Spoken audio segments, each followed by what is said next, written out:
இப்போ வேங்கை வயல் விவகாரத்தில் வந்து சிபிசிஐடி குற்றப்பத்திரிகை நீதிமன்றத்தில் தாக்கல் பண்ணியிருக்காங்க. அது வந்து ஏற்கக்கூடியதா இல்லைன்னு சொல்லி விசிக, அதிமுகலாம் கண்டனம் தெரிவிக்கிறாங்க. சிபிஐ விசாரிக்கணும், அதுக்கு தமிழக அரசு வந்து பரிந்துரை பண்ணணும் அப்படின்னு கோரிக்கை விடுத்திருக்காங்க. இதுக்கெல்லாம் தலைமை கழகம் பதில் சொல்லும். இல்லை, இப்போ போராட்டம்லாம் முன்னெடுத்திருக்காங்கல்ல, அதான் சொல்கிறேன். அது குறித்து தமிழக தலைமை கழகம் தான் பதில் சொல்லும். இப்போ சமீப காலமாக பெரியாரை பற்றியும் பிரபாகரனை பற்றியும் டாக் போயிட்டு இருக்குது.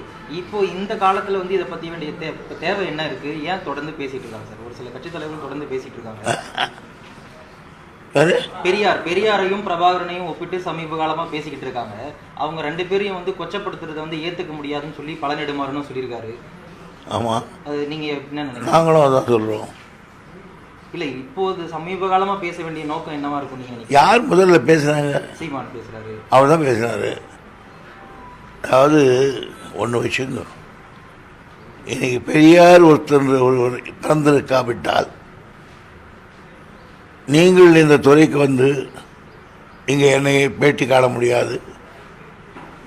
நான் ஒரு அமைச்சராக உட்கார்ந்து இன்றைக்கு பேட்டி கொடுக்க முடியாது. இன்னும் கால் முட்டை கூட இது முட்டி வரையில் தான் வேட்டி கட்ட வேண்டும் என்று இருந்தது. அதை கால் முட்டை முழுதும் கட்டலாம் என்ற உரிமையை தந்தவர் பெரியார் அவர்கள்.